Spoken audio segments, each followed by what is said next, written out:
Chapter 11. Nightgown.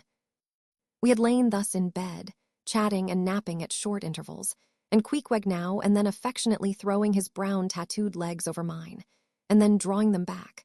So entirely sociable and free and easy were we. When at last, by reason of our confabulations, what little nappishness remained in us altogether departed, and we felt like getting up again, though daybreak was yet some way down the future.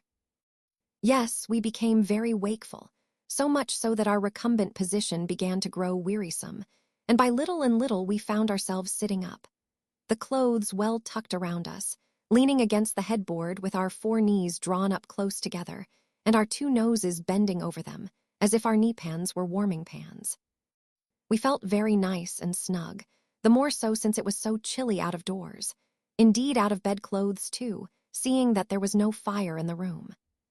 The more so, I say, because truly to enjoy bodily warmth, some small part of you must be cold, for there is no quality in this world that is not what it is merely by contrast. Nothing exists in itself. If you flatter yourself that you are all over comfortable, and have been so a long time, then you cannot be said to be comfortable anymore.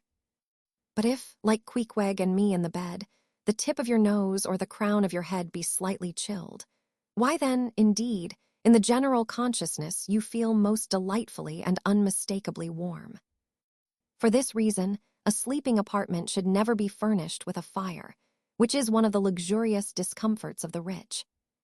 For the height of this sort of deliciousness is to have nothing but the blanket between you and your snugness and the cold of the outer air. Then there, you lie like the one warm spark in the heart of an Arctic crystal. We had been sitting in this crouching manner for some time, when all at once I thought I would open my eyes, for when between sheets, whether by day or by night, and whether asleep or awake, I have a way of always keeping my eyes shut, in order the more to concentrate the snugness of being in bed. Because no man can ever feel his own identity aright except his eyes be closed, as if darkness were indeed the proper element of our essences, though light be more congenial to our clayey part.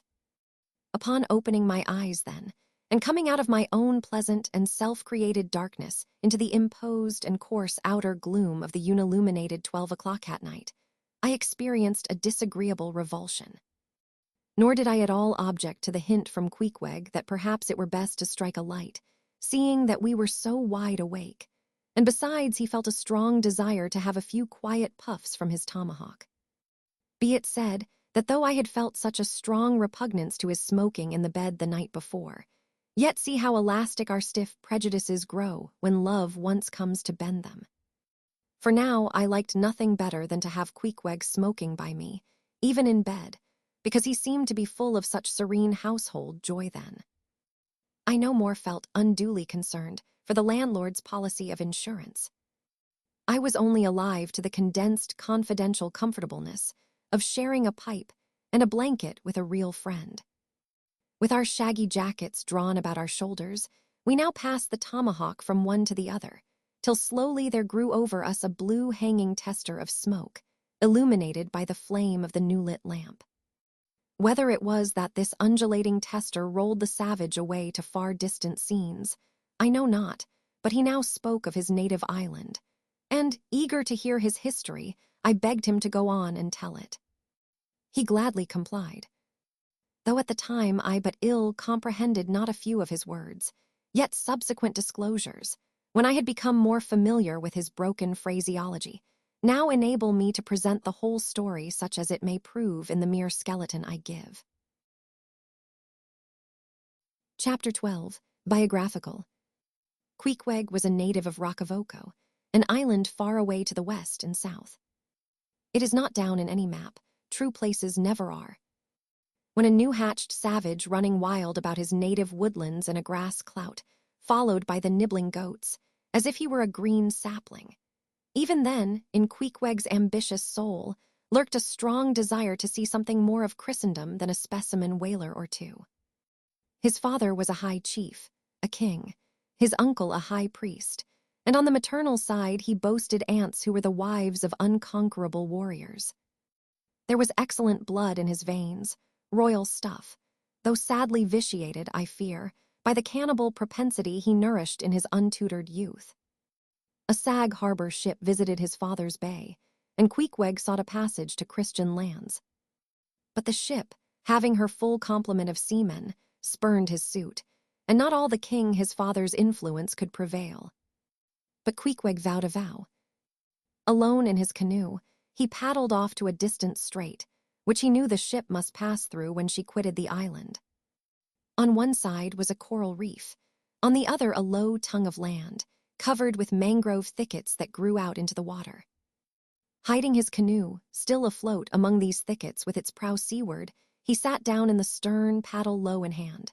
And when the ship was gliding by like a flash, he darted out, gained her side, with one backward dash of his foot capsized and sank his canoe, climbed up the chains, and throwing himself at full length upon the deck, grappled a ringbolt there and swore not to let it go, though hacked in pieces. In vain the captain threatened to throw him overboard, suspended a cutlass over his naked wrists. Queequeg was the son of a king, and Queequeg budged not. Struck by his desperate dauntlessness and his wild desire to visit Christendom, the captain at last relented and told him he might make himself at home. But this fine young savage, this sea prince of Wales, never saw the captain's cabin. They put him down among the sailors and made a whaleman of him. But like Tsar Peter content to toil in the shipyards of foreign cities, Queequeg disdained no seeming ignominy, if thereby he might happily gain the power of enlightening his untutored countrymen. For at bottom, so he told me, he was actuated by a profound desire to learn among the Christians the arts whereby to make his people still happier than they were, and more than that, still better than they were. But alas, the practices of whalemen soon convinced him that even Christians could be both miserable and wicked, infinitely more so than all his father's heathens. Arrived at last in old Sag Harbor, and seeing what the sailors did there, and then going on to Nantucket, and seeing how they spent their wages in that place also, poor Queequeg gave it up for lost. Thought he, it's a wicked world in all meridians, I'll die a pagan. And thus an old idolater at heart, he yet lived among these Christians, wore their clothes, and tried to talk their gibberish. Hence the queer ways about him, though now some time from home. By hints, I asked him whether he did not propose going back, and having a coronation, since he might now consider his father dead and gone, he being very old and feeble at the last accounts. He answered no, not yet, and added that he was fearful Christianity, or rather Christians, had unfitted him for ascending the pure and undefiled throne of 30 pagan kings before him. But by and by, he said, he would return, as soon as he felt himself baptized again. For the nonce, however, he proposed to sail about and sow his wild oats in all 4 oceans. They had made a harpooner of him, and that barbed iron was in lieu of a scepter now. I asked him what might be his immediate purpose, touching his future movements. He answered, to go to sea again in his old vocation. Upon this, I told him that whaling was my own design, and informed him of my intention to sail out of Nantucket, as being the most promising port for an adventurous whaleman to embark from. He at once resolved to accompany me to that island, ship aboard the same vessel, get into the same watch, the same boat, the same mess with me, in short to share my every hap, with both my hands in his, boldly dip into the potluck of both worlds. To all this I joyously assented, for besides the affection I now felt for Queequeg, he was an experienced harpooner, and as such, could not fail to be of great usefulness to one, who, like me, was wholly ignorant of the mysteries of whaling, though well acquainted with the sea, as known to merchant seamen. His story being ended with his pipe's last dying puff, Queequeg embraced me, pressed his forehead against mine, and blowing out the light, we rolled over from each other, this way and that, and very soon were sleeping. Chapter 13. Wheelbarrow. Next morning, Monday, after disposing of the embalmed head to a barber, for a block, I settled my own and comrade's bill, using, however, my comrade's money. The grinning landlord, as well as the boarders, seemed amazingly tickled at the sudden friendship which had sprung up between me and Queequeg. especially as Peter Coffin's cock and bull stories about him had previously so much alarmed me concerning the very person whom I now companied with. We borrowed a wheelbarrow, and embarking our things, including my own poor carpet-bag and Queequeg's canvas sack and hammock, away we went down to the Moss, the little Nantucket packet schooner moored at the wharf. As we were going along, the people stared, not at Queequeg so much, for they were used to seeing cannibals like him in their streets, but at seeing him and me upon such confidential terms. But we heeded them not, going along wheeling the barrow by turns, and Queequeg now, and then stopping to adjust the sheath on his harpoon barbs. I asked him why he carried such a troublesome thing with him ashore, and whether all whaling ships did not find their own harpoons. To this, in substance, he replied that though what I hinted was true enough, yet he had a particular affection for his own harpoon, because it was of assured stuff, well tried in many a mortal combat, and deeply intimate with the hearts of whales. In short, like many inland reapers and mowers, who go into the farmers' meadows armed with their own scythes, though in no wise obliged to furnish them, even so, Queequeg, for his own private reasons, preferred his own harpoon. Shifting the barrow from my hand to his, he told me a funny story about the first wheelbarrow he had ever seen. It was in Sag Harbor. The owners of his ship, it seems, had lent him one, in which to carry his heavy chest to his boarding house. Not to seem ignorant about the thing, though in truth he was entirely so, concerning the precise way in which to manage the barrow, Queequeg puts his chest upon it, lashes it fast, and then shoulders the barrow and marches up the wharf. "Why," said I, "Queequeg, you might have known better than that, one would think." Didn't the people laugh? Upon this he told me another story. The people of his island of Rockavoco, it seems, at their wedding feasts express the fragrant water of young coconuts into a large stained calabash like a punch bowl, and this punch bowl always forms the great central ornament on the braided mat where the feast is held. Now a certain grand merchant ship once touched at Rockavoco, and its commander, from all accounts, a very stately, punctilious gentleman, at least for a sea captain. This commander was invited to the wedding feast of Queequeg's sister, a pretty young princess just turned of 10. Well, when all the wedding guests were assembled at the bride's bamboo cottage, this captain marches in, and being assigned the post of honor, placed himself over against the punch bowl, and between the high priest and his majesty the king, Queequeg's father. Grace being said, for those people have their grace as well as we, though Queequeg told me that unlike us, who at such times look downwards to our platters, they, on the contrary, copying the ducks, glance upwards to the great giver of all feasts. Grace, I say, being said, the high priest opens the banquet by the immemorial ceremony of the island. That is, dipping his consecrated and consecrating fingers into the bowl before the blessed beverage circulates. Seeing himself placed next the priest, and noting the ceremony, and thinking himself, being captain of a ship, as having plain precedence over a mere island king, especially in the king's own house, the captain coolly proceeds to wash his hands in the punch bowl, taking it, I suppose, for a huge finger-glass. "Now," said Queequeg, "what you tink now? Didn't our people laugh? At last, passage paid and luggage safe, we stood on board the schooner. Hoisting sail, it glided down the Acushnet River. On one side, New Bedford rose in terraces of streets, their ice-covered trees all glittering in the clear, cold air. Huge hills and mountains of casks on casks were piled upon her wharves, and side by side the world-wandering whale ships lay silent and safely moored at last, while from others came a sound of carpenters and coopers, with blended noises of fires and forges to melt the pitch, all betokening that new cruises were on the start. That one most perilous and long voyage ended, only begins a second, and a second ended, only begins a third, and so on, for ever and for aye.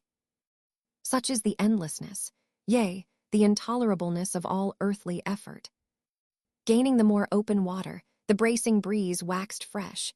The little moss tossed the quick foam from her bows, as a young colt his snortings. How I snuffed that Tartar air! How I spurned that turnpike earth! That common highway all over dented with the marks of slavish heels and hoofs, and turn me to admire the magnanimity of the sea which will permit no records. At the same foam fountain, Queequeg seemed to drink and reel with me. His dusky nostrils swelled apart. He showed his filed and pointed teeth. On we flew, and our offing gained, the moss did homage to the blast, ducked and dived her bows as a slave before the sultan. Sideways leaning, we sideways darted, every rope yarn tingling like a wire, the two tall masts buckling like Indian canes in land tornadoes. So full of this reeling scene were we, as we stood by the plunging bowsprit, that for some time we did not notice the jeering glances of the passengers, a lubber-like assembly, who marveled that two fellow beings should be so companionable, as though a white man were anything more dignified than a whitewashed Negro. But there were some boobies and bumpkins there, who, by their intense greenness, must have come from the heart and center of all verdure. Queequeg caught one of these young saplings, mimicking him behind his back. I thought the bumpkin's hour of doom was come.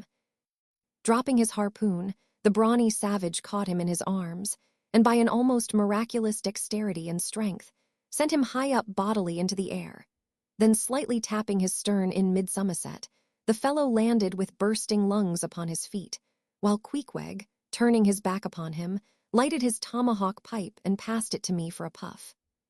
"Capting, Capting," yelled the bumpkin, running towards that officer. "Capting, Capting, here's the devil." "Hallo, you, sir," cried the captain, a gaunt rib of the sea, stalking up to Queequeg. "What in thunder do you mean by that? Don't you know you might have killed that chap?" "What him say?" said Queequeg, as he mildly turned to me. "He say," said I, "that you came near killy that man there," pointing to the still shivering greenhorn. "Killy," cried Queequeg, twisting his tattooed face into an unearthly expression of disdain. "Ah. Him bevy smally fishy. Queequeg no killy so smally fishy. Queequeg killy big whale." "Look you," roared the captain, "I'll killy you, you cannibal, if you try any more of your tricks aboard here, so mind your eye." But it so happened just then that it was high time for the captain to mind his own eye. The prodigious strain upon the mainsail had parted the weather sheet, and the tremendous boom was now flying from side to side, completely sweeping the entire after part of the deck. The poor fellow whom Queequeg had handled so roughly was swept overboard. All hands were in a panic, and to attempt snatching at the boom to stay it seemed madness. It flew from right to left, and back again, almost in one ticking of a watch, and every instant seemed on the point of snapping into splinters. Nothing was done, and nothing seemed capable of being done. Those on deck rushed towards the bows, and stood eyeing the boom as if it were the lower jaw of an exasperated whale. In the midst of this consternation, Queequeg dropped deftly to his knees, and crawling under the path of the boom, whipped hold of a rope, secured one end to the bulwarks, and then flinging the other like a lasso, caught it round the boom as it swept over his head, and at the next jerk the spar was that way trapped, and all was safe. The schooner was run into the wind, and while the hands were clearing away the stern-boat, Queequeg, stripped to the waist, darted from the side with a long living arc of a leap. For 3 minutes or more he was seen swimming like a dog, throwing his long arms straight out before him, and by turns revealing his brawny shoulders through the freezing foam. I looked at the grand and glorious fellow, but saw no one to be saved. The greenhorn had gone down. Shooting himself perpendicularly from the water, Queequeg now took an instant's glance around him, and seeming to see just how matters were, dived down and disappeared. A few minutes more, and he rose again, one arm still striking out, and with the other dragging a lifeless form. The boat soon picked them up. The poor bumpkin was restored. All hands voted Queequeg a noble trump. The captain begged his pardon. From that hour I clove to Queequeg like a barnacle, yea, till poor Queequeg took his last long dive. Was there ever such unconsciousness? He did not seem to think that he at all deserved a medal from the humane and magnanimous societies. He only asked for water, fresh water, something to wipe the brine off. That done, he put on dry clothes, lighted his pipe, and leaning against the bulwarks and mildly eyeing those around him, seemed to be saying to himself, "It's a mutual joint-stock world in all meridians. We cannibals must help these Christians. Chapter 14, Nantucket. Nothing more happened on the passage worthy the mentioning. So, after a fine run, we safely arrived in Nantucket. Nantucket. Take out your map and look at it. See what a real corner of the world it occupies. How it stands there, away offshore, more lonely than the Eddystone Lighthouse. Look at it, a mere hillock and elbow of sand, all beach without a background. There is more sand there than you would use in 20 years as a substitute for blotting paper.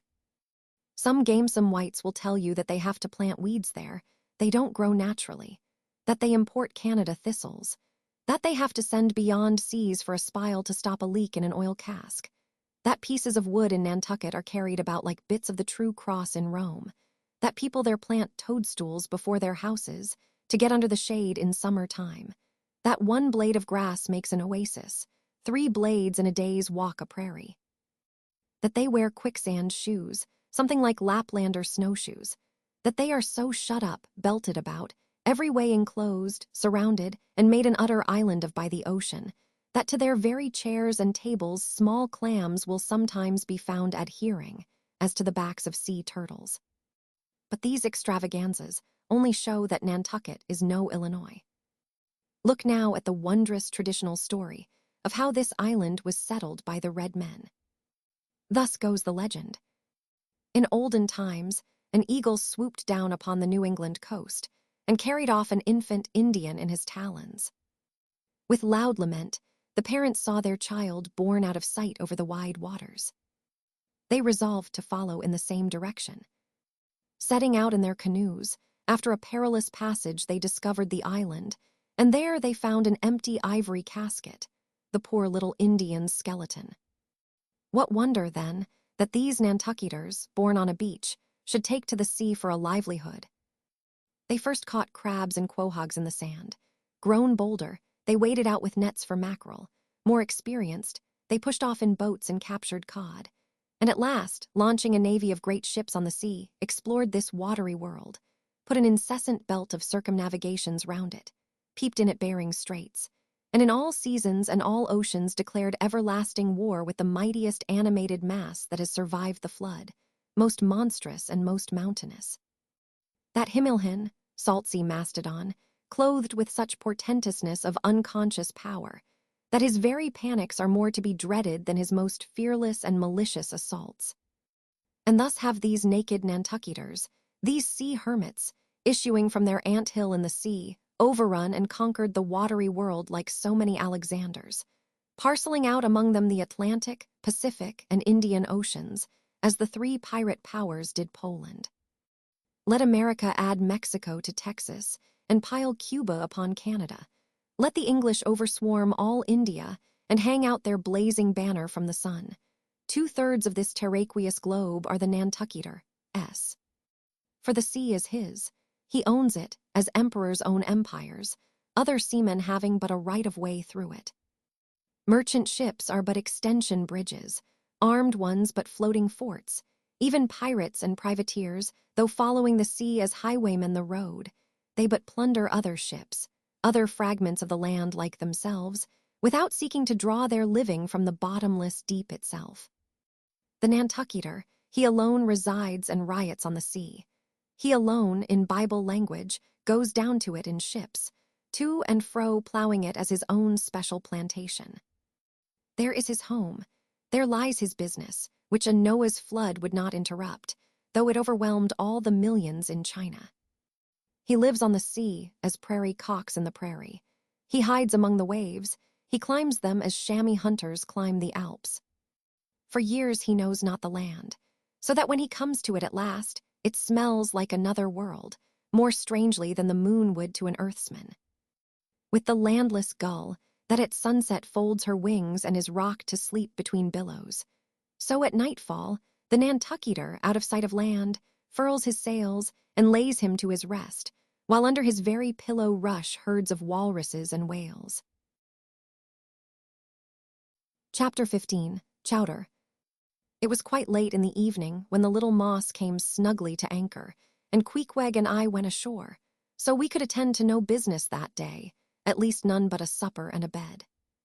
The landlord of the Spouter had recommended us to his cousin Hosea Hussey of the Tri-Pots, whom he asserted to be the proprietor of one of the best-kept hotels in all Nantucket, and moreover he had assured us that cousin Hosea, as he called him, was famous for his chowders. In short, he plainly hinted that we could not possibly do better than try potluck at the Tri-Pots.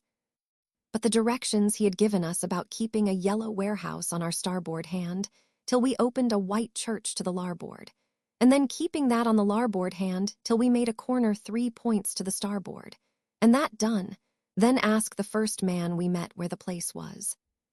These crooked directions of his very much puzzled us at first, especially as, at the outset, Queequeg insisted that the yellow warehouse, our first point of departure, must be left on the larboard hand, whereas I had understood Peter Coffin to say it was on the starboard. However, by dint of beating about a little in the dark, and now and then knocking up a peaceable inhabitant to inquire the way, we at last came to something which there was no mistaking. 2 enormous wooden pots painted black, and suspended by asses' ears, swung from the crosstrees of an old topmast, planted in front of an old doorway. The horns of the crosstrees were sawed off on the other side, so that this old topmast looked not a little like a gallows. Perhaps I was oversensitive to such impressions at the time, but I could not help staring at this gallows with a vague misgiving. A sort of crick was in my neck as I gazed up to the 2 remaining horns. Yes, 2 of them, one for Queequeg and one for me. It's ominous, thinks I. A coffin my innkeeper upon landing in my first whaling port, tombstones staring at me in the whaleman's chapel, and here a gallows. And a pair of prodigious black pots, too. Are these last throwing out oblique hints touching Tophet? I was called from these reflections by the sight of a freckled woman with yellow hair and a yellow gown, standing in the porch of the inn, under a dull red lamp swinging there, that looked much like an injured eye, and carrying on a brisk scolding with a man in a purple woolen shirt. "Get along with ye," said she to the man, "or I'll be combing ye." "Come on, Queequeg," said I, "all right." There's Mrs. Hussey, and so it turned out, Mr. Hosea Hussey being from home, but leaving Mrs. Hussey entirely competent to attend to all his affairs. Upon making known our desires for a supper and a bed, Mrs. Hussey, postponing further scolding for the present, ushered us into a little room, and seating us at a table spread with the relics of a recently concluded repast, turned round to us and said, "Clam or cod?" "What's that about cods, ma'am?" said I, with much politeness. "Clam or cod," she repeated. "A clam for supper." "A cold clam. Is that what you mean, Mrs. Hussey?" says I. "But that's a rather cold and clammy reception in the winter time, ain't it, Mrs. Hussey?" But being in a great hurry to resume scolding the man in the purple shirt, who was waiting for it in the entry, and seeming to hear nothing but the word, "clam," Mrs. Hussey hurried towards an open door leading to the kitchen, and bawling out, "Clam for 2, disappeared. "Queequeg," said I, "do you think that we can make out a supper for us both on 1 clam?" However, a warm, savory steam from the kitchen served to belie the apparently cheerless prospect before us. But when that smoking chowder came in, the mystery was delightfully explained. Oh, sweet friends, hearken to me. It was made of small, juicy clams, scarcely bigger than hazelnuts, mixed with pounded ship biscuit, and salted pork cut up into little flakes, the whole enriched with butter and plentifully seasoned with pepper and salt. Our appetites being sharpened by the frosty voyage, and in particular, Queequeg seeing his favorite fishing food before him, and the chowder being surpassingly excellent, we dispatched it with great expedition. When leaning back a moment and bethinking me of Mrs. Hussey's clam and cod announcement, I thought I would try a little experiment. Stepping to the kitchen door, I uttered the word cod with great emphasis, and resumed my seat. In a few moments the savory steam came forth again, but with a different flavor, and in good time a fine cod chowder was placed before us. We resumed business, and while plying our spoons in the bowl, thinks I to myself, I wonder now if this here has any effect on the head. What's that stultifying saying about chowder-headed people? But look, Queequeg, ain't that a live eel in your bowl? Where's your harpoon? Fishiest of all fishy places was the Try-Pots, which well deserved its name. For the pots there were always boiling chowders. Chowder for breakfast, and chowder for dinner, and chowder for supper, till you began to look for fish bones coming through your clothes. The area before the house was paved with clamshells. Mrs. Hussey wore a polished necklace of codfish vertebra, and Hosea Hussey had his account books bound in superior old shark skin. There was a fishy flavor to the milk, too, which I could not at all account for, till one morning happening to take a stroll along the beach among some fishermen's boats, I saw Hosea's brindled cow feeding on fish remnants, and marching along the sand with each foot in a cod's decapitated head, looking very slipshod, I assure ye. Supper concluded, we received a lamp and directions from Mrs. Hussey concerning the nearest way to bed, but as Queequeg was about to precede me up the stairs, the lady reached forth her arm and demanded his harpoon. She allowed no harpoon in her chambers. Why not? Said I. Every true whaleman sleeps with his harpoon, but why not? Because it's dangerous, says she. Ever since young Stiggs coming from that unfortunate VJ of his, when he was gone 4 years and a half, with only 3 barrels of ile, was found dead in my first floor back, with his harpoon in his side. Ever since then, I allow no boarders to take sich dangerous weapons in their rooms at night. So, Mr. Queequeg, for she had learned his name, I will just take this here iron and keep it for you till morning. But the chowder, clam or cod tomorrow for breakfast, men. Both, says I, and let's have a couple of smoked herring by way of variety. Chapter 16. The Ship. In bed, we concocted our plans for the morrow. But to my surprise and no small concern, Queequeg now gave me to understand that he had been diligently consulting Yojo, the name of his black little god, and Yojo had told him 2 or 3 times over, and strongly insisted upon it every way, that instead of our going together among the whaling fleet in harbor, and in concert selecting our craft, instead of this, I say, Yojo earnestly enjoined that the selection of the ship should rest wholly with me, inasmuch as Yojo purposed befriending us, and in order to do so, had already pitched upon a vessel, which, if left to myself, I, Ishmael, should infallibly light upon, for all the world as though it had turned out by chance. And in that vessel I must immediately ship myself, for the present irrespective of Queequeg.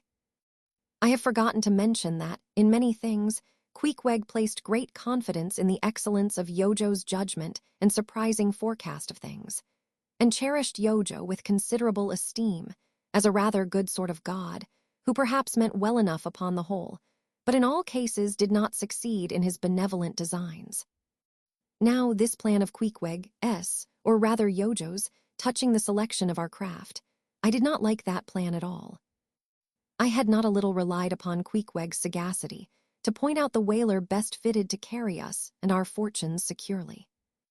But as all my remonstrances produced no effect upon Queequeg, I was obliged to acquiesce, and accordingly prepared to set about this business with a determined rushing sort of energy and vigor that should quickly settle that trifling little affair. Next morning early, leaving Queequeg shut up with Yojo in our little bedroom, for it seemed that it was some sort of Lent or Ramadan, or day of fasting, humiliation, and prayer with Queequeg and Yojo that day. How it was I never could find out, for though I applied myself to it several times, I never could master his liturgies and XXXIX articles. Leaving Queequeg, then, fasting on his tomahawk pipe, and Yojo warming himself at his sacrificial fire of shavings, I sallied out among the shipping. After much prolonged sauntering and many random inquiries, I learnt that there were 3 ships up for 3 years' voyages: the Devil Dam, the Tit-Bit, and the Pequod. Devil Dam I do not know the origin of. Tit-Bit is obvious. Pequod, you will no doubt remember, was the name of a celebrated tribe of Massachusetts Indians, now extinct as the ancient Medes. I peered and pried about the Devil Dam, from her, hopped over to the Tit-Bit, and finally, going on board the Pequod, looked around her for a moment, and then decided that this was the very ship for us. You may have seen many a quaint craft in your day, for aught I know. Square-toed luggers, mountainous Japanese junks, butterbox galliots, and what not. But take my word for it, you never saw such a rare old craft as this same rare old Pequod. She was a ship of the old school, rather small if anything, with an old-fashioned claw-footed look about her. Long-seasoned and weather-stained in the typhoons and calms of all four oceans, her old hull's complexion was darkened like a French grenadier's, who has alike fought in Egypt and Siberia. Her venerable bows looked bearded. Her masts, cut somewhere on the coast of Japan, where her original ones were lost overboard in a gale. Her masts stood stiffly up like the spines of the three old kings of Cologne. Her ancient decks were worn and wrinkled, like the pilgrim-worshipped flagstone in Canterbury Cathedral where Becket bled. But to all these her old antiquities were added new and marvelous features, pertaining to the wild business that for more than half a century she had followed. Old Captain Peleg, many years her chief mate, before he commanded another vessel of his own, and now a retired seaman, and one of the principal owners of the Pequod. This old Peleg, during the term of his chief mateship, had built upon her original grotesqueness, and inlaid it, all over, with a quaintness both of material and device, unmatched by anything except it be Thorkelhake's carved buckler or bedstead. She was apparelled like any barbaric Ethiopian emperor, his neck heavy with pendants of polished ivory. She was a thing of trophies. A cannibal of a craft, tricking herself forth in the chased bones of her enemies. All round, her unpaneled, open bulwarks were garnished like one continuous jaw, with the long, sharp teeth of the sperm whale, inserted there for pins, to fasten her old hempen thews and tendons to. Those thews ran not through base blocks of land wood, but deftly traveled over sheaves of sea ivory. Scorning a turnstile wheel at her reverend helm, she sported there a tiller, and that tiller was in one mass, curiously carved from the long, narrow lower jaw of her hereditary foe. The helmsman who steered by that tiller in a tempest felt like the Tartar when he holds back his fiery steed by clutching its jaw. A noble craft, but somehow a most melancholy. All noble things are touched with that. Now when I looked about the quarterdeck, for someone having authority in order to propose myself as a candidate for the voyage, at first I saw nobody. But I could not well overlook a strange sort of tent, or rather wigwam, pitched a little behind the mainmast. It seemed only a temporary erection used in port. It was of a conical shape, some 10 feet high, consisting of the long, huge slabs of limber black bone taken from the middle and highest part of the jaws of the right whale. Planted with their broad ends on the deck, a circle of these slabs laced together, mutually sloped towards each other, and at the apex united in a tufted point, where the loose hairy fibers waved to and fro like the topknot on some old Potawatomi sachem's head. A triangular opening faced towards the bows of the ship, so that the insider commanded a complete view forward. And half concealed in this queer tenement, I at length found one who by his aspect seemed to have authority, and who, it being noon, and the ship's work suspended, was now enjoying respite from the burden of command. He was seated on an old-fashioned oaken chair, wriggling all over with curious carving, and the bottom of which was formed of a stout interlacing of the same elastic stuff of which the wigwam was constructed. There was nothing so very particular, perhaps, about the appearance of the elderly man I saw. He was brown and brawny, like most old seamen, and heavily rolled up in blue pilot cloth, cut in the Quaker style. Only there was a fine and almost microscopic network of the minutest wrinkles interlacing round his eyes, which must have arisen from his continual sailings in many hard gales, and always looking to windward, for this causes the muscles about the eyes to become pursed together. Such eye wrinkles are very effectual in a scowl. "Is this the captain of the Pequod?" said I, advancing to the door of the tent. "Supposing it be the captain of the Pequod, what dost thou want of him?" he demanded. "I was thinking of shipping. Thou wast thou?" "I see thou art no Nantucketer, ever been in a stove boat." "No, sir, I never have." "Dost know nothing at all about whaling, I dare say, eh?" "Nothing, sir, but I have no doubt I shall soon learn." I've been several voyages in the merchant service, and I think that merchant service be damned. Talk not that lingo to me. Dost see that leg? I'll take that leg away from thy stern, if ever thou talkest of the merchant service to me again. Merchant service indeed. I suppose, now, ye feel considerable proud of having served in those merchant ships. But flukes, man, what makes thee want to go a-whaling, eh? It looks a little suspicious, don't it, eh? Hast not been a pirate, hast thou? Didst not rob thy last captain, didst thou? Dost not think of murdering the officers when thou gettest to sea? I protested my innocence of these things. I saw that under the mask of these half-humorous innuendos, this old seaman, as an insulated Quakerish Nantucketer, was full of his insular prejudices, and rather distrustful of all aliens, unless they hailed from Cape Cod or the Vineyard.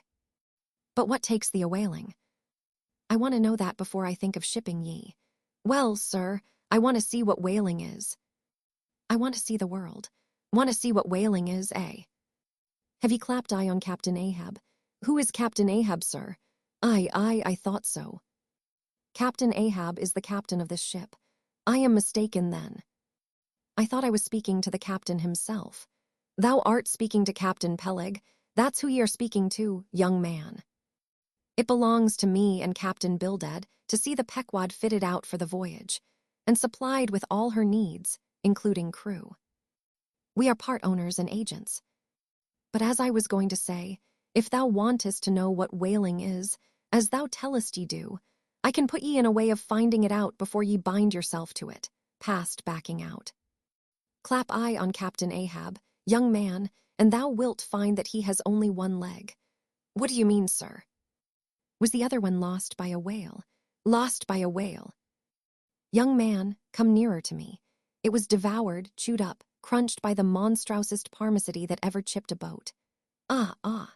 I was a little alarmed by his energy, perhaps also a little touched at the hearty grief in his concluding exclamation, but said as calmly as I could, What you say is no doubt true enough, sir, but how could I know there was any peculiar ferocity in that particular whale, though indeed I might have inferred as much from the simple fact of the accident.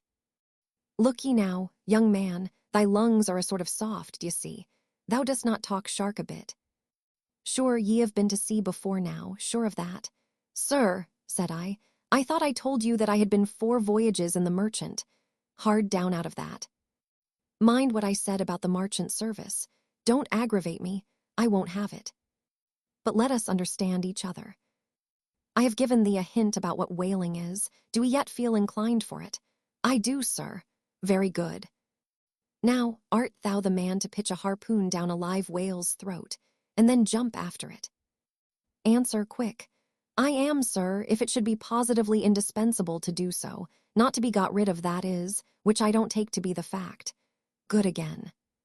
Now then, thou not only wantest to go a-whaling, to find out by experience what whaling is, but ye also want to go in order to see the world. Was not that what ye said? I thought so. Well then, just step forward there, and take a peep over the weather bow, and then back to me and tell me what ye see there.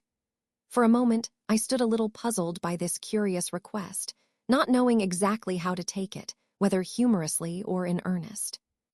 But concentrating all his crow's feet into one scowl, Captain Peleg started me on the errand. Going forward and glancing over the weather bow, I perceived that the ship swinging to her anchor with the flood tide was now obliquely pointing towards the open ocean. The prospect was unlimited, but exceedingly monotonous and forbidding, not the slightest variety that I could see. Well, what's the report? Said Peleg when I came back.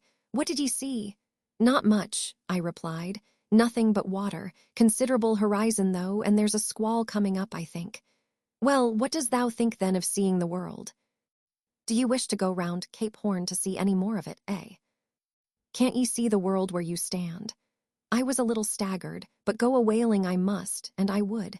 And the Pequod was as good a ship as any, I thought the best, and all this I now repeated to Peleg. Seeing me so determined, he expressed his willingness to ship me. And thou mayest as well sign the papers right off, he added. Come along with ye. And so saying, he led the way below deck into the cabin.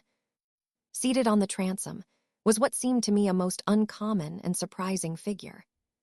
It turned out to be Captain Bildad, who along with Captain Peleg was one of the largest owners of the vessel, the other shares, as is sometimes the case in these ports, being held by a crowd of old annuitants, widows, fatherless children, and chancery wards, each owning about the value of a timber head, or a foot of plank, or a nail or two in the ship. People in Nantucket invest their money in whaling vessels, the same way that you do yours in approved state stocks, bringing in good interest. Now Bildad, like Peleg, and indeed many other Nantucketers, was a Quaker, the island having been originally settled by that sect. And to this day, its inhabitants in general retain in an uncommon measure the peculiarities of the Quaker, only variously and anomalously modified by things altogether alien and heterogeneous. For some of these same Quakers are the most sanguinary of all sailors and whale hunters. They are fighting Quakers, they are Quakers with a vengeance.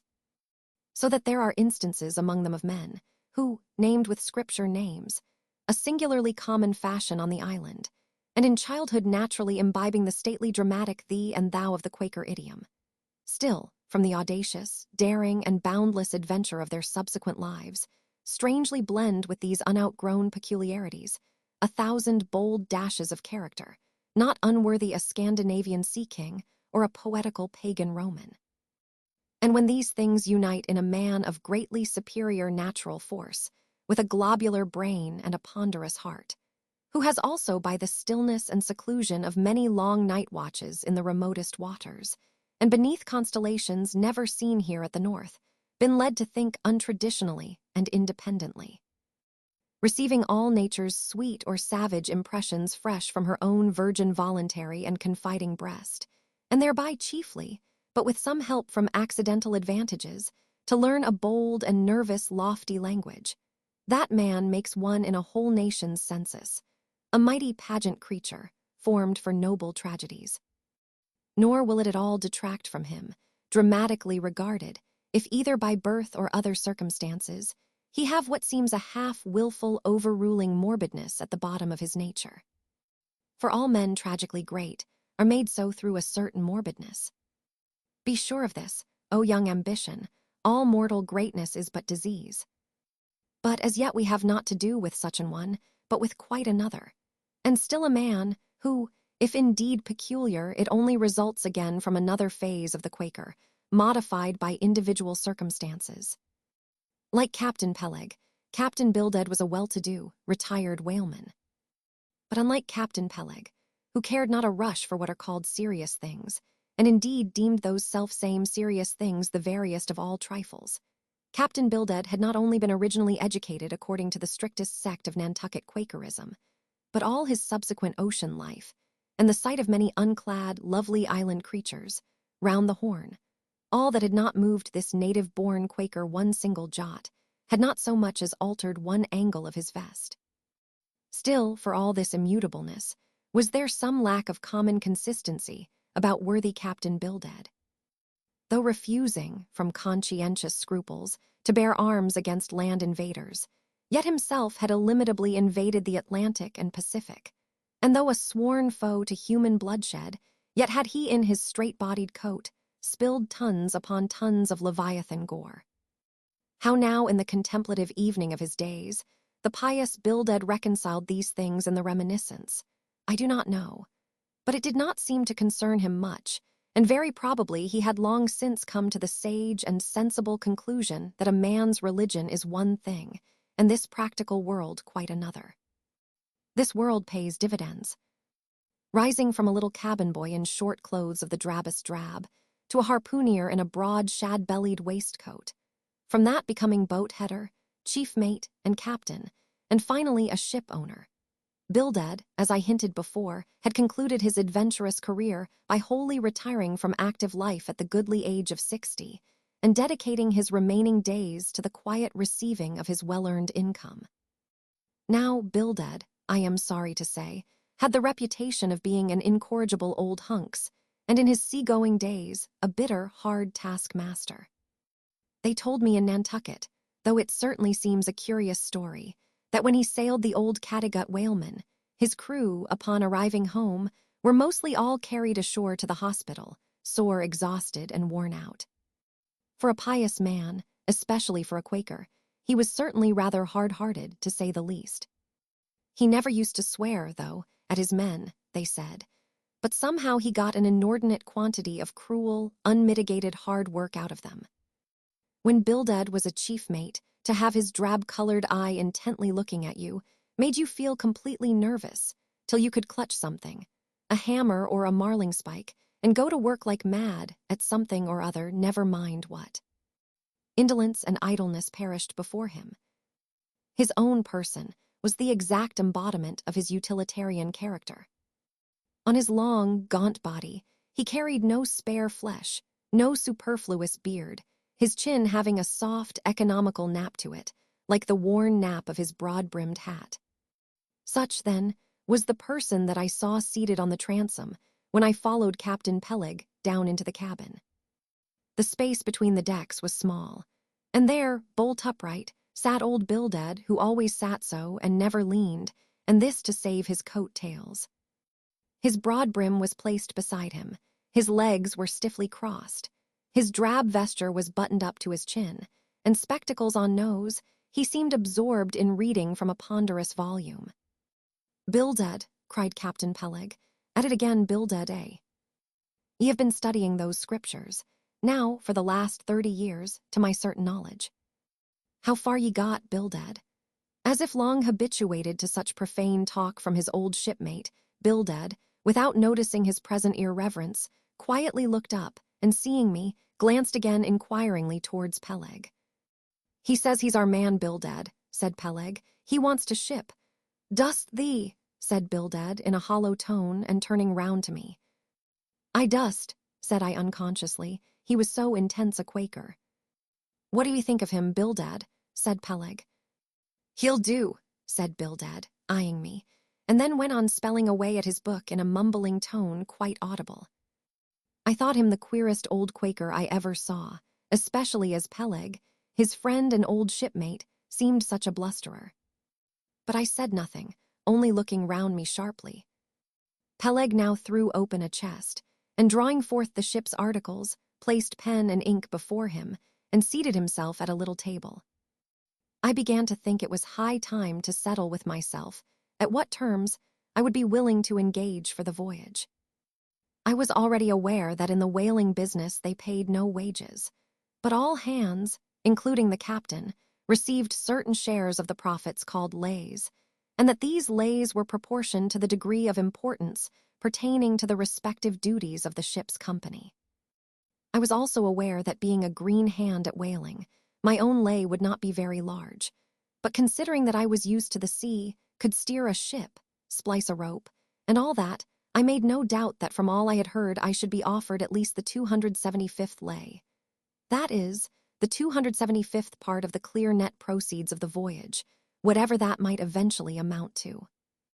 And though the 275th lay was what they call a rather long lay, yet it was better than nothing, and if we had a lucky voyage, might pretty nearly pay for the clothing I would wear out on it, not to speak of my 3 years' beef and board, for which I would not have to pay 1 stiver. It might be thought that this was a poor way to accumulate a princely fortune, and so it was, a very poor way indeed. But I am one of those that never take on about princely fortunes, and am quite content if the world is ready to board and lodge me, while I am putting up at this grim sign of the thunder cloud. Upon the whole, I thought that the 275th lay would be about the fair thing, but would not have been surprised had I been offered the 200th, considering I was of a broad-shouldered make. But one thing, nevertheless, that made me a little distrustful about receiving a generous share of the profits was this. Ashore, I had heard something of both Captain Peleg and his unaccountable old crony Bildad. How that they being the principal proprietors of the Pequod, therefore the other and more inconsiderable and scattered owners, left nearly the whole management of the ship's affairs to these two. And I did not know but what the stingy old Bildad might have a mighty deal to say about shipping hands, especially as I now found him on board the Pequod, quite at home there in the cabin, and reading his Bible as if at his own fireside.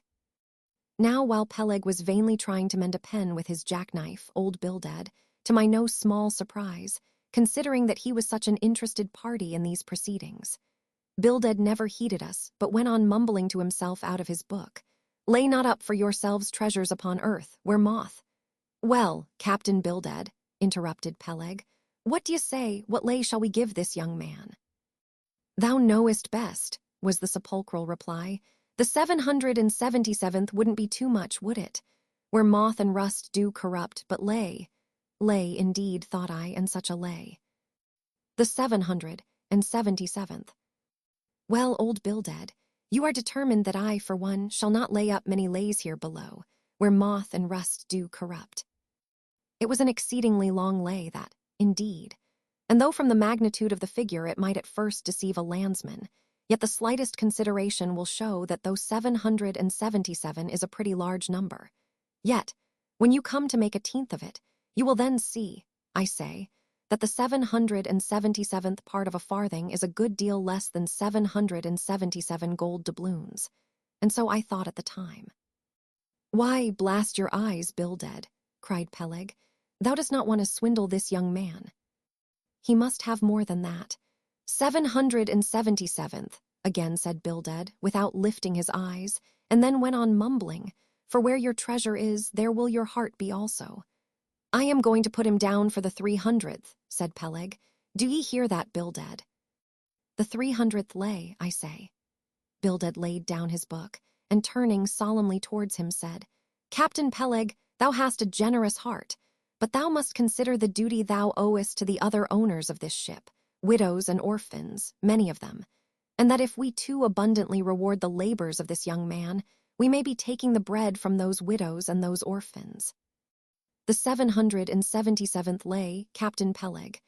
"Thou Bildad," roared Peleg, starting up and clattering about the cabin. "Blast ye, Captain Bildad, if I had followed thy advice in these matters, I would afore now had a conscience to lug about that would be heavy enough to founder the largest ship that ever sailed round Cape Horn." "Captain Peleg," said Bildad steadily, "thy conscience may be drawing 10 inches of water or 10 fathoms, I can't tell. But as thou art still an impenitent man, Captain Peleg, I greatly fear lest thy conscience be but a leaky one, and will in the end sink thee foundering down to the fiery pit, Captain Peleg." "Fiery pit.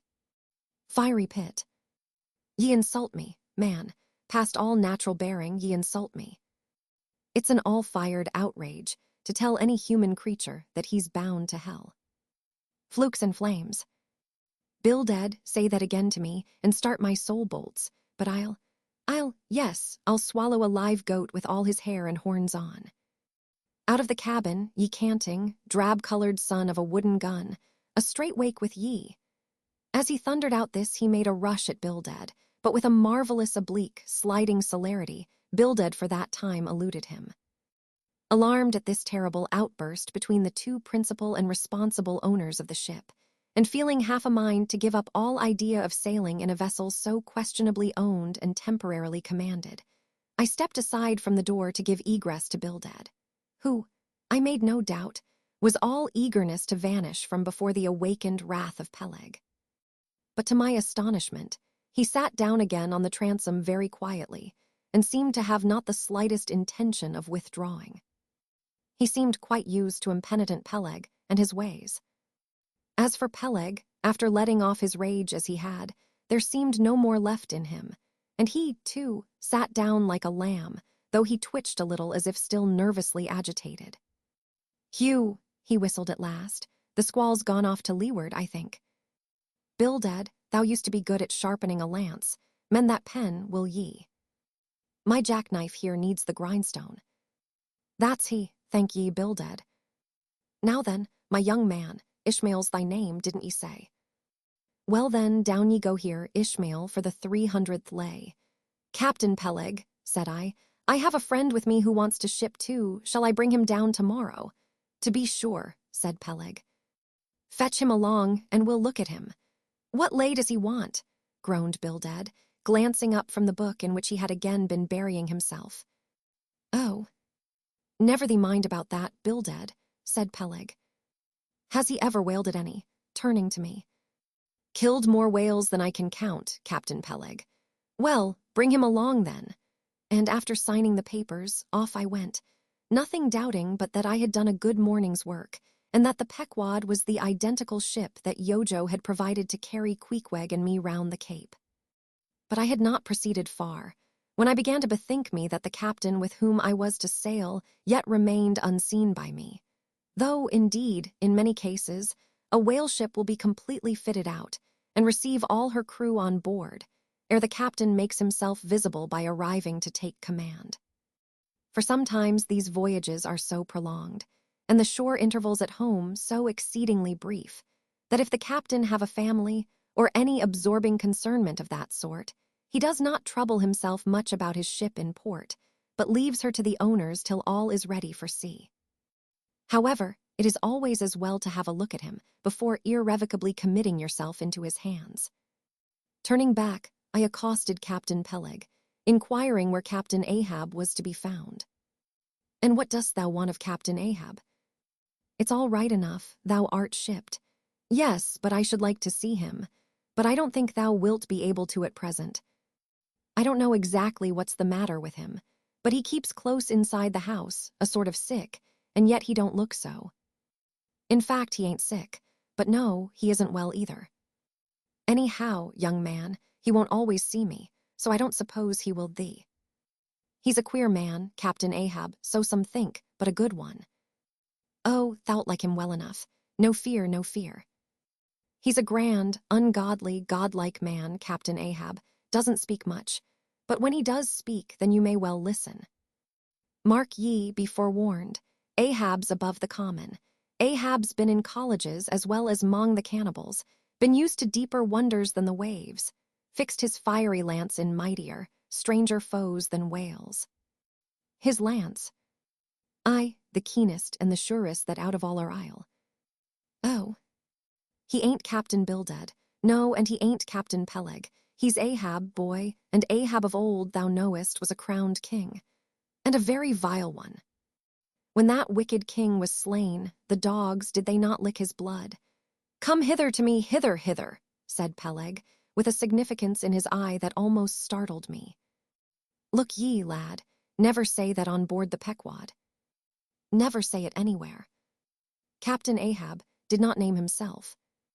'Twas a foolish, ignorant whim of his crazy, widowed mother, who died when he was only a 12-month old. And yet the old squaw Tistig, at Gayhead, said that the name would somehow prove prophetic. And perhaps other fools like her may tell thee the same. I wish to warn thee. It's a lie. I know Captain Ahab well. I've sailed with him as mate years ago. I know what he is, a good man. Not a pious good man like Bildad, but a swearing good man. Something like me, only there's a good deal more of him. I know that he was never very jolly, and I know that on the passage home he was a little out of his mind for a spell.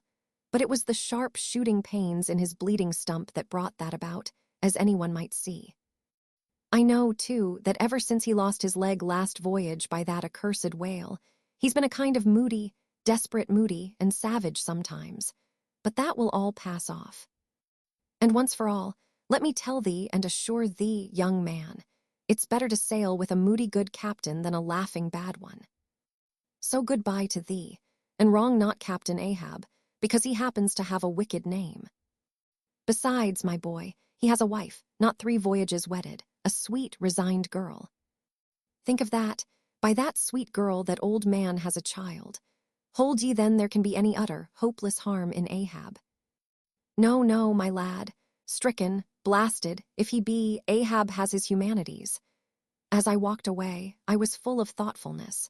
What had been incidentally revealed to me of Captain Ahab filled me with a certain wild vagueness of painfulness concerning him. And somehow, at the time, I felt a sympathy and a sorrow for him, but for I don't know what, unless it was the cruel loss of his leg. And yet I also felt a strange awe of him, but that sort of awe, which I cannot at all describe, was not exactly awe. I do not know what it was. But I felt it, and it did not disincline me towards him, though I felt impatience at what seemed like mystery in him, so imperfectly as he was known to me then. However, my thoughts were at length carried in other directions, so that for the present dark Ahab slipped my mind. Chapter 17. The Ramadan. As Queequeg's Ramadan, or fasting and humiliation, was to continue all day, I did not choose to disturb him till towards nightfall, for I cherish the greatest respect towards everybody's religious obligations, never mind how comical, and could not find it in my heart to undervalue even a congregation of ants worshipping a toadstool. Or those other creatures in certain parts of our earth, who with a degree of footmanism quite unprecedented in other planets, bow down before the torso of a deceased, landed proprietor merely on account of the inordinate possessions yet owned and rented in his name. I say, we good Presbyterian Christians should be charitable in these things, and not fancy ourselves so vastly superior to other mortals, pagans and what not, because of their half-crazy conceits on these subjects. There was Queequeg, now, certainly entertaining the most absurd notions about Yojo and his Ramadan. But what of that? Queequeg thought he knew what he was about, I suppose. He seemed to be content, and there let him rest. All our arguing with him would not avail. Let him be, I say, and heaven have mercy on us all, Presbyterians and pagans alike, for we are all somehow dreadfully cracked about the head, and sadly need mending.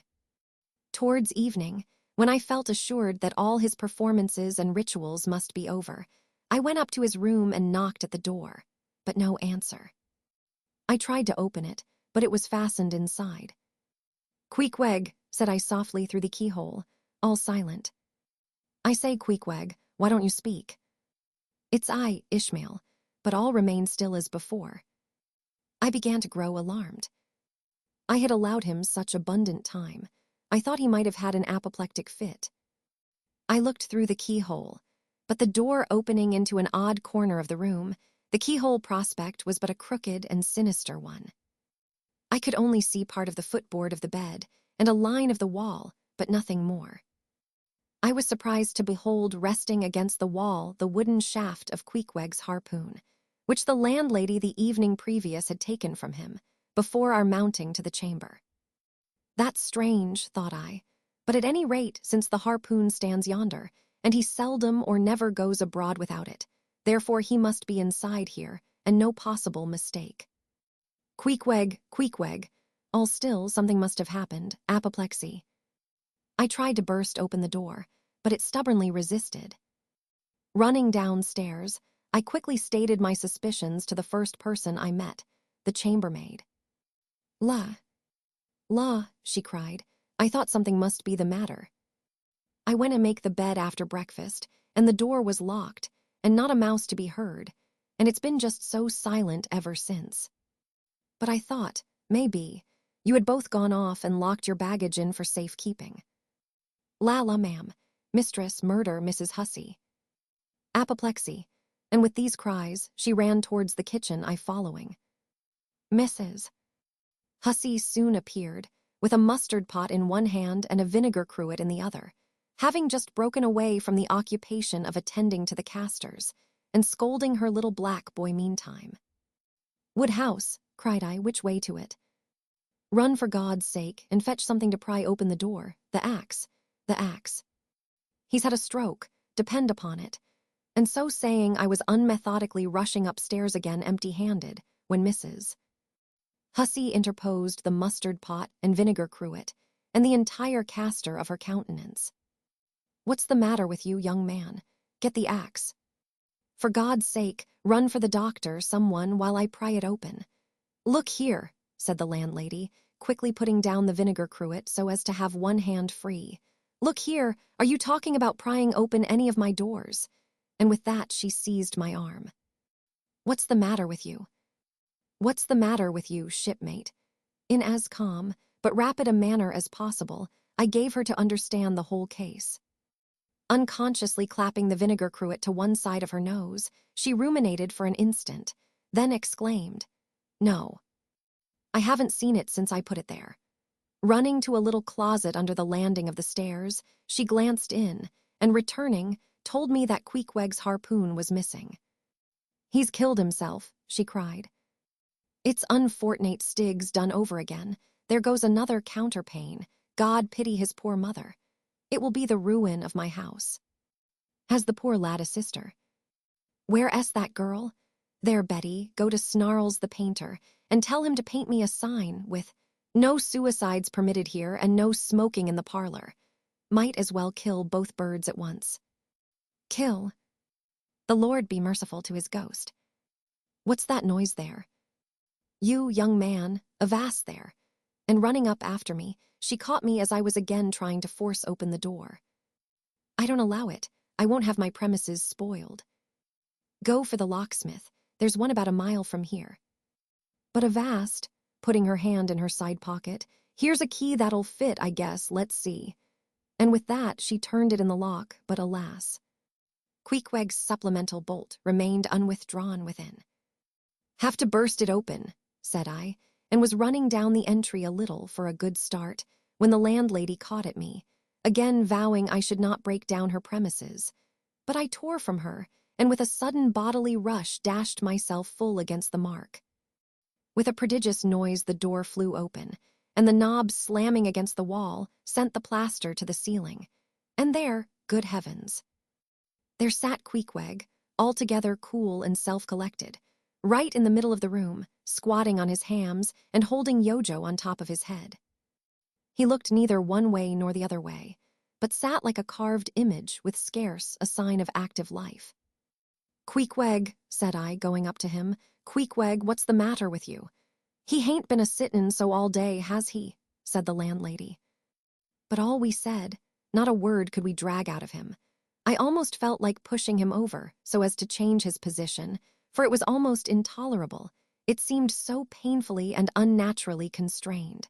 Especially as in all probability he had been sitting so for upwards of 8 or 10 hours, going too without his regular meals. "Mrs. Hussy," said I, "he's alive at all events, so leave us if you please, and I will see to this strange affair myself." Closing the door upon the landlady, I endeavored to prevail upon Queequeg to take a chair, but in vain. There he sat, and all he could do, for all my polite arts and blandishments, he would not move a peg, nor say a single word, nor even look at me, nor notice my presence in the slightest way. I wonder, thought I, if this can possibly be a part of his Ramadan. Do they fast on their hams that weigh in his native island? It must be so. Yes, it's part of his creed, I suppose. Well then, let him rest. He'll get up sooner or later, no doubt. It can't last forever, thank God, and his Ramadan only comes once a year, and I don't believe it's very punctual then. I went down to supper. After sitting a long time listening to the long stories of some sailors who had just come from a plum-pudding voyage, as they called it, that is, a short whaling voyage in a schooner or brig, confined to the north of the line, in the Atlantic Ocean only. After listening to these plum-puddingers till nearly 11 o'clock, I went upstairs to go to bed, feeling quite sure by this time Queequeg must certainly have brought his Ramadan to a termination. But no, there he was just where I had left him. He had not stirred an inch. I began to grow vexed with him. It seemed so downright senseless and insane to be sitting there all day and half the night on his hams in a cold room, holding a piece of wood on his head. For heaven's sake, Queequeg, get up and shake yourself. Get up and have some supper. You'll starve, you'll kill yourself, Queequeg. But not a word did he reply. Despairing of him, therefore, I determined to go to bed and to sleep, and no doubt, before a great while, he would follow me. But previous to turning in, I took my heavy bearskin jacket and threw it over him, as it promised to be a very cold night, and he had nothing but his ordinary round jacket on. For some time, do all I would, I could not get into the faintest doze. I had blown out the candle, and the mere thought of Queequeg, not 4 feet off, sitting there in that uneasy position, stark alone in the cold and dark, this made me really wretched. Think of it, sleeping all night in the same room with a wide-awake pagan on his hams in this dreary, unaccountable Ramadan. But somehow I dropped off at last, and knew nothing more till break of day, when, looking over the bedside, there squatted Queequeg, as if he had been screwed down to the floor. But as soon as the first glimpse of sun entered the window, up he got, with stiff and grating joints but with a cheerful look, limped towards me where I lay, pressed his forehead again against mine, and said his Ramadan was over. Now, as I before hinted, I have no objection to any person's religion, be it what it may, so long as that person does not kill or insult any other person, because that other person don't believe it also. But when a man's religion becomes really frantic, when it is a positive torment to him, and, in fine, makes this earth of ours an uncomfortable inn to lodge in, then I think it high time to take that individual aside and argue the point with him. And just so I now did with Queequeg. "Queequeg," said I, "get into bed now and lie and listen to me." I then went on, beginning with the rise and progress of the primitive religions, and coming down to the various religions of the present time, during which time I labored to show Queequeg that all these Lents, Ramadans, and prolonged ham-squattings in cold, cheerless rooms were stark nonsense, bad for the health, useless for the soul, opposed, in short, to the obvious laws of hygiene and common sense. I told him, too, that he being in other things such an extremely sensible and sagacious savage, it pained me, very badly pained me, to see him now so deplorably foolish about this ridiculous Ramadan of his. Besides, argued I, fasting makes the body cave in, hence the spirit caves in, and all thoughts born of a fast must necessarily be half-starved. This is the reason why most dyspeptic religionists cherish such melancholy notions about their hereafters. In one word, Queequeg, said I, rather digressively, hell is an idea first born on an undigested apple dumpling, and since then perpetuated through the hereditary dyspepsias nurtured by Ramadans. I then asked Queequeg whether he himself was ever troubled with dyspepsia, expressing the idea very plainly so that he could take it in. He said no, only upon one memorable occasion. It was after a great feast given by his father the king, on the gaining of a great battle wherein 50 of the enemy had been killed by about 2 o'clock in the afternoon, and all cooked and eaten that very evening. "No more, Queequeg," said I, shuddering. "That will do," for I knew the inferences without his further hinting them. I had seen a sailor who had visited that very island, and he told me that it was the custom, when a great battle had been gained there, to barbecue all the slain in the yard or garden of the victor. And then, one by one, they were placed in great wooden trenchers and garnished round like a pilau, with breadfruit and coconuts, and with some parsley in their mouths, were sent round with the victor's compliments to all his friends, just as though these presents were so many Christmas turkeys. After all, I do not think that my remarks about religion made much impression upon Queequeg, because, in the first place, he somehow seemed dull of hearing on that important subject, unless considered from his own point of view, and in the second place, he did not more than 1/3 understand me, couch my ideas simply as I would, and finally, he no doubt thought he knew a good deal more about the true religion than I did. He looked at me with a sort of condescending concern and compassion, as though he thought it a great pity that such a sensible young man should be so hopelessly lost to evangelical pagan piety. At last we rose and dressed, and Queequeg, taking a prodigiously hearty breakfast of chowders of all sorts, so that the landlady should not make much profit by reason of his Ramadan, we sallied out to board the Pequod, sauntering along and picking our teeth with halibut bones. Chapter 18. His Mark. As we were walking down the end of the wharf towards the ship, Queequeg carrying his harpoon, Captain Peleg in his gruff voice loudly hailed us from his wigwam, saying he had not suspected my friend was a cannibal, and furthermore announcing that he let no cannibals on board that craft, unless they previously produced their papers. "What do you mean by that, Captain Peleg?" said I, now jumping on the bulwarks and leaving my comrade standing on the wharf. "I mean," he replied, "he must show his papers." "Yes," said Captain Bildad in his hollow voice, sticking his head from behind Peleg's out of the wigwam. "He must show that he's converted. Son of Darkness," he added, turning to Queequeg, "art thou at present in communion with any Christian church?" "Why," said I, "he's a member of the First Congregational Church. Here be it said that many tattooed savages sailing in Nantucket ships at last come to be converted into the churches." "First Congregational Church," cried Bildad. "What?" that worships in Deacon Deuteronomy Coleman's meeting house." And so saying, taking out his spectacles, he rubbed them with his great yellow bandana handkerchief, and putting them on very carefully, came out of the wigwam, and leaning stiffly over the bulwarks, took a good long look at Queequeg. "How long hath he been a member?" he then said, turning to me. "Not very long, I rather guess, young man." "No," said Peleg, "and he hasn't been baptized right either, or it would have washed some of that devil's blue off his face." "Do tell now," cried Bildad, "is this Philistine a regular member of Deacon Deuteronomy's meeting?" "I never saw him going there, and I pass it every Lord's Day." "I don't know anything about Deacon Deuteronomy or his meeting," said I.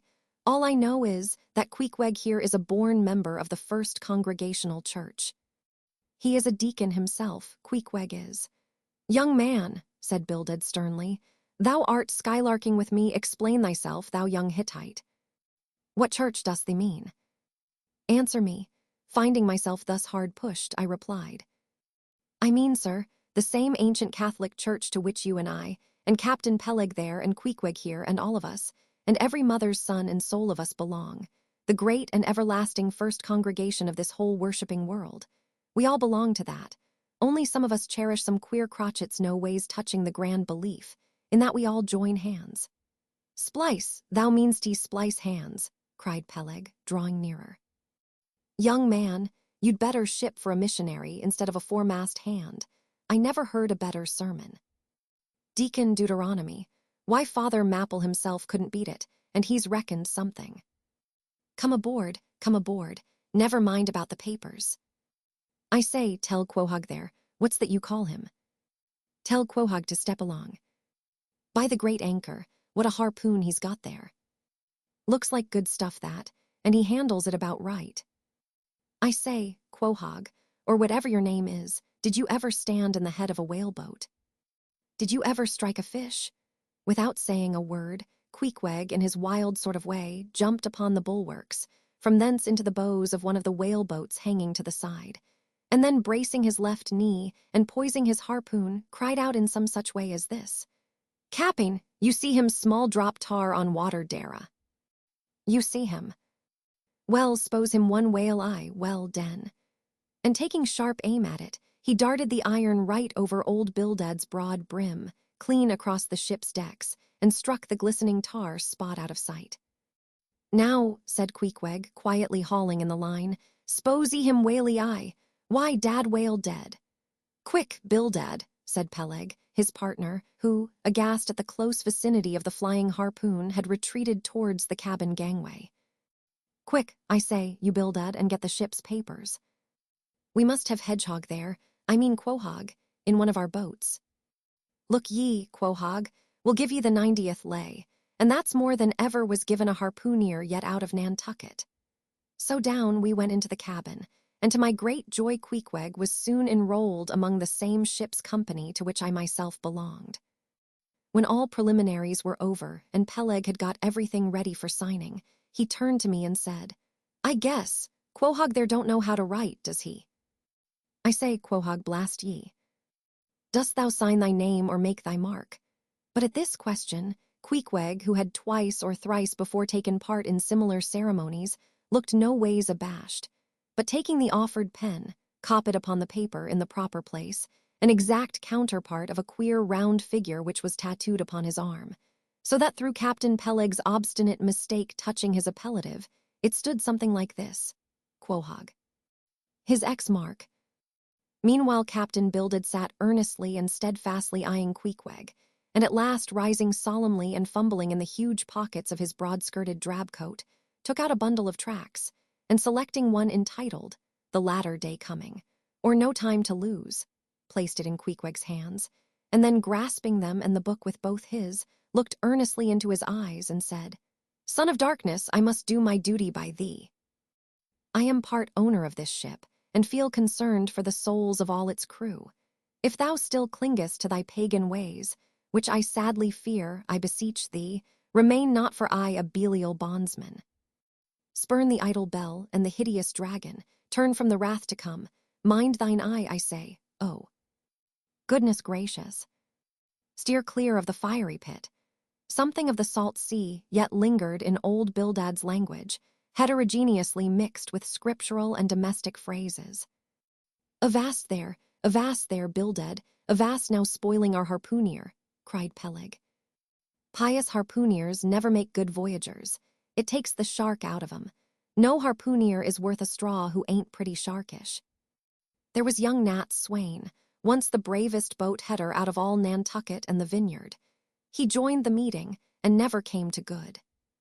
He got so frightened about his plaguey soul that he shrinked and sheered away from whales for fear of afterclaps, in case he got stove and went to Davy Jones. Peleg, said Bildad, lifting his eyes and hands, thou thyself, as I myself, hast seen many a perilous time.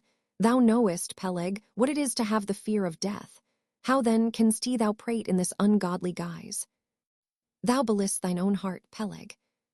Tell me, when this same Pequod here had her 3 masts overboard in that typhoon on Japan, that same voyage when thou went mate with Captain Ahab, didst thou not think of death and the judgment then? Hear him now, cried Peleg, marching across the cabin and thrusting his hands far down into his pockets. Hear him, all of ye. Think of that. When every moment we thought the ship would sink. Death and the judgment then, what? With all 3 masts making such an everlasting thundering against the side, and every sea breaking over us, fore and aft. Think of death and the judgment then. No time to think about death then. Life was what Captain Ahab and I was thinking of, and how to save all hands, how to rig jury masts, how to get into the nearest port, that was what I was thinking of. Bildad said no more, but buttoning up his coat, stalked on deck where we followed him. There he stood, very quietly overlooking some sailmakers who were mending a topsail in the waist. Now and then he stooped to pick up a patch, or save an end of tarred twine, which otherwise might have been wasted. Chapter 19. The Prophet. Shipmates, have ye shipped in that ship? Queequeg and I had just left the Pequod, and were sauntering away from the water, for the moment each occupied with his own thoughts, when the above words were put to us by a stranger, who, pausing before us, leveled his massive forefinger at the vessel in question. He was but shabbily apparelled in faded jacket and patched trousers, a rag of a black handkerchief investing his neck. A confluent smallpox had in all directions flowed over his face, and left it like the complicated ribbed bed of a torrent, when the rushing waters have been dried up. Have ye shipped in her? He repeated. You mean the ship Pequod, I suppose, said I, trying to gain a little more time for an uninterrupted look at him. Aye, the Pequod, that ship there, he said, drawing back his whole arm, and then rapidly shoving it straight out from him, with the fixed bayonet of his pointed finger darted full at the object. Yes, said I, we have just signed the articles. Anything down there about your souls? About what? Oh, perhaps you haven't got any, he said quickly. No matter, though, I know many chaps that haven't got any. Good luck to 'em, and they are all the better off for it. A soul's a sort of a 5th wheel to a wagon. What are you jabbering about, shipmate? Said I. He's got enough, though, to make up for all deficiencies of that sort in other chaps, abruptly said the stranger, placing a nervous emphasis upon the word he. Queequeg, said I, let's go. This fellow has broken loose from somewhere. He's talking about something and somebody we don't know. Stop, cried the stranger. Ye said true. Ye haven't seen Old Thunder yet, have ye? Who's Old Thunder? Said I, again riveted with the insane earnestness of his manner. Captain Ahab. What? The captain of our ship, the Pequod. Aye, among some of us old sailor chaps, he goes by that name. Ye haven't seen him yet, have ye? No, we haven't. He's sick, they say, but is getting better, and will be all right again before long. All right again before long, laughed the stranger, with a solemnly derisive sort of laugh. Look ye, when Captain Ahab is all right, then this left arm of mine will be all right, not before. What do you know about him? What did they tell you about him? Say that. They didn't tell much of anything about him, only I've heard that he's a good whale hunter and a good captain to his crew.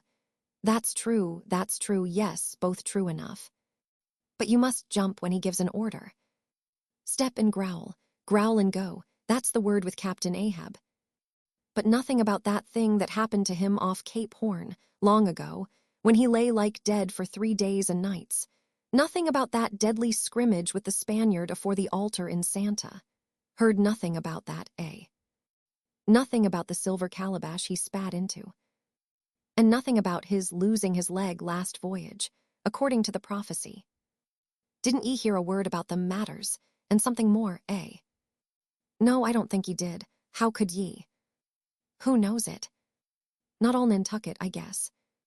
But howsever, mayhap, ye have heard tell about the leg and how he lost it. Aye, ye have heard of that, I dare say. Oh yes, that everyone knows a'most. I mean they know he's only one leg, and that a Parmacetti took the other off. My friend, said I, what all this gibberish of yours is about, I don't know, and I don't much care, for it seems to me that you must be a little damaged in the head. But if you are speaking of Captain Ahab, of that ship there, the Pequod, then let me tell you that I know all about the loss of his leg. All about it, eh, sure you do? All, pretty sure. With finger pointed and eye leveled at the Pequod, the beggar-like stranger stood a moment, as if in a troubled reverie, then starting a little, turned and said, Ye have shipped, have ye? Names down on the papers. Well, what's signed is signed, and what's to be will be, and then again, perhaps it won't be after all. Anyhow, it's all fixed and arranged already, and some sailors or other must go with him, I suppose. As well these as any other men, God pity 'em. Morning to ye, shipmates, morning, the ineffable heavens bless ye, I'm sorry I stopped ye. Look here, friend, said I, if you have anything important to tell us, out with it, but if you are only trying to bamboozle us, you are mistaken in your game, that's all I have to say. And it's said very well, and I like to hear a chap talk up that way. You are just the man for him, the likes of ye. Morning to ye, shipmates, morning. Oh. When ye get there, tell 'em I've concluded not to make one of 'em. Ah, my dear fellow, you can't fool us that way, you can't fool us. It is the easiest thing in the world for a man to look as if he had a great secret in him. Morning to ye, shipmates, morning. Morning it is, said I. Come along, Queequeg, let's leave this crazy man. But stop, tell me your name, will you? Elijah. Thought I, and we walked away, both commenting, after each other's fashion, upon this ragged old sailor, and agreed that he was nothing but a humbug, trying to be a bugbear.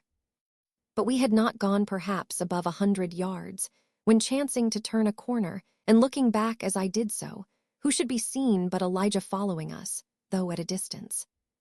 Somehow the sight of him struck me so, that I said nothing to Queequeg of his being behind, but passed on with my comrade, anxious to see whether the stranger would turn the same corner that we did. He did, and then it seemed to me that he was dogging us, but with what intent I could not for the life of me imagine. This circumstance, coupled with his ambiguous, half-hinting, half-revealing, shrouded sort of talk, now begat in me all kinds of vague wonderments and half-apprehensions, and all connected with the Pequod, and Captain Ahab, and the leg he had lost, and the Cape Horn fit, and the silver calabash, and what Captain Peleg had said of him when I left the ship the day previous, and the prediction of the squaw Tistig, and the voyage we had bound ourselves to sail, and 100 other shadowy things. I was resolved to satisfy myself whether this ragged Elijah was really dogging us or not, and with that intent crossed the way with Queequeg, and on that side of it retraced our steps. But Elijah passed on, without seeming to notice us. This relieved me, and once more, and finally as it seemed to me, I pronounced him in my heart a humbug. Chapter 20. All astir. A day or two passed, and there was great activity aboard the Pequod. Not only were the old sails being mended, but new sails were coming on board, and bolts of canvas, and coils of rigging. In short, everything betokened that the ship's preparations were hurrying to a close. Captain Peleg seldom or never went ashore, but sat in his wigwam keeping a sharp lookout upon the hands. Bildad did all the purchasing and providing at the stores, and the men employed in the hold and on the rigging were working till long after nightfall. On the day following Queequeg's signing the articles, word was given at all the inns where the ship's company were stopping, that their chests must be on board before night, for there was no telling how soon the vessel might be sailing. So Queequeg and I got down our traps, resolving, however, to sleep ashore till the last. But it seems they always give very long notice in these cases, and the ship did not sail for several days. But no wonder. There was a good deal to be done, and there is no telling how many things to be thought of before the Pequod was fully equipped. Everyone knows what a multitude of things: beds, saucepans, knives and forks, shovels and tongs, napkins, nutcrackers, and what not are indispensable to the business of housekeeping. Just so with whaling, which necessitates a 3 years' housekeeping upon the wide ocean, far from all grocers, costermongers, doctors, bakers, and bankers. And though this also holds true of merchant vessels, yet not by any means to the same extent as with whalemen. For besides the great length of the whaling voyage, the numerous articles peculiar to the prosecution of the fishery, and the impossibility of replacing them at the remote harbors usually frequented, it must be remembered that of all ships, whaling vessels are the most exposed to accidents of all kinds, and especially to the destruction and loss of the very things upon which the success of the voyage most depends. Hence, the spare boats, spare spars, and spare lines and harpoons, and spare everythings almost but a spare captain and duplicate ship. At the period of our arrival at the island, the heaviest storage of the Pequod had been almost completed, comprising her beef, bread, water, fuel, and iron hoops and staves. But as before hinted, for some time there was a continual fetching and carrying on board of divers odds and ends of things, both large and small. Chief among those who did this fetching and carrying was Captain Bildad's sister, a lean old lady of a most determined and indefatigable spirit, but withal very kind-hearted, who seemed resolved that, if she could help it, nothing should be found wanting in the Pequod, after once fairly getting to sea. At one time she would come on board with a jar of pickles for the steward's pantry, another time with a bunch of quills for the chief mate's desk, where he kept his log, a third time with a roll of flannel for the small of someone's rheumatic back. Never did any woman better deserve her name, which was Charity, Aunt Charity, as everybody called her. And like a sister of charity, did this charitable Aunt Charity bustle about hither and thither, ready to turn her hand and heart to anything that promised to yield safety, comfort, and consolation to all on board a ship in which her beloved brother Bildad was concerned, and in which she herself owned a score or two of well-saved dollars. But it was startling to see this excellent-hearted quackeress coming on board, as she did the last day, with a long oil ladle in one hand and a still longer whaling lance in the other. Nor was Bildad himself, nor Captain Peleg at all backward. As for Bildad, he carried about with him a long list of the articles needed, and at every fresh arrival, down went his mark opposite that article upon the paper. Every once in a while Peleg came hobbling out of his whalebone den, roaring at the men down the hatchways, roaring up to the riggers at the masthead, and then concluded by roaring back into his wigwam. During these days of preparation, Queequeg and I often visited the craft, and as often I asked about Captain Ahab, and how he was, and when he was going to come on board his ship. To these questions they would answer that he was getting better and better, and was expected aboard every day. Meantime, the two captains, Peleg and Bildad, could attend to everything necessary to fit the vessel for the voyage. If I had been downright honest with myself, I would have seen very plainly in my heart that I did but half fancy being committed this way to so long a voyage, without once laying my eyes on the man who was to be the absolute dictator of it, so soon as the ship sailed out upon the open sea. But when a man suspects any wrong, it sometimes happens that if he be already involved in the matter, he insensibly strives to cover up his suspicions even from himself. And much this way it was with me. I said nothing, and tried to think nothing. At last it was given out that sometime next day the ship would certainly sail. So next morning, Queequeg and I took a very early start,